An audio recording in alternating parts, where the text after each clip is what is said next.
Hai pejuang beasiswa, Assalamualaikum warahmatullahi wabarakatuh.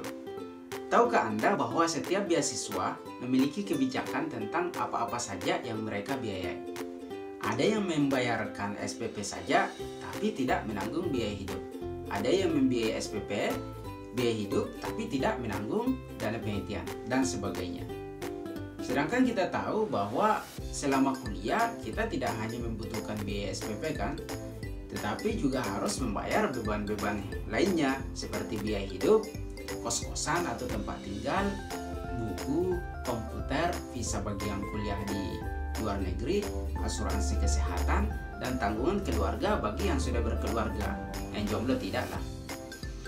Nah, di video ini saya akan membahas tentang komponen apa saja yang dibiayai oleh LPDP saat ini. Olehnya itu, teman-teman silakan nonton video ini sampai selesai supaya teman-teman bisa mengetahui tanggungan apa saja yang akan Anda dapatkan jika lolos LPDP.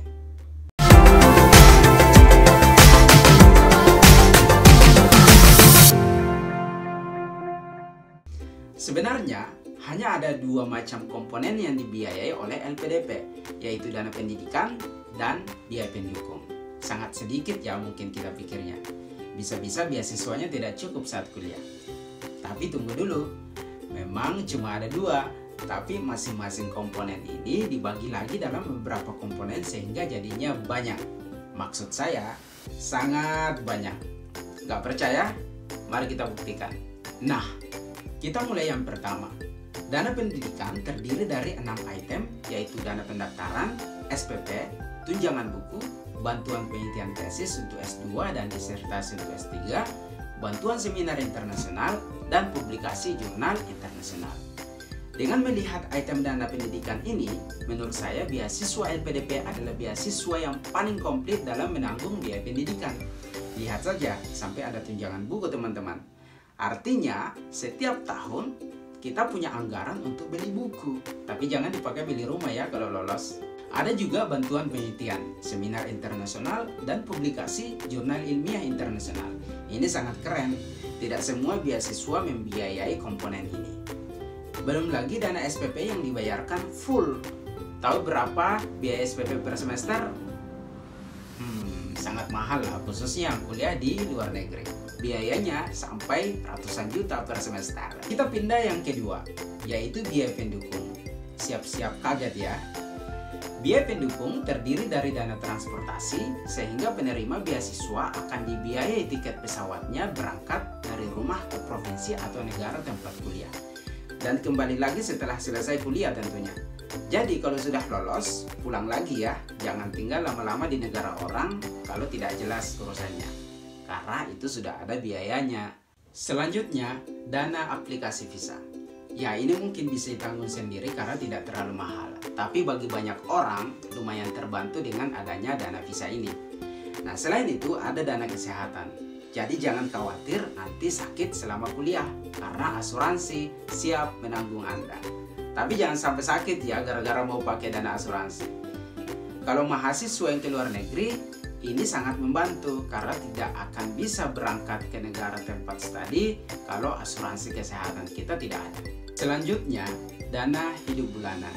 Ini yang tidak kalah pentingnya agar kita tidak perlu pusing dengan biaya kos, biaya makan, biaya angkot, biaya bis, biaya nonton, atau biaya-biaya lainnya lah.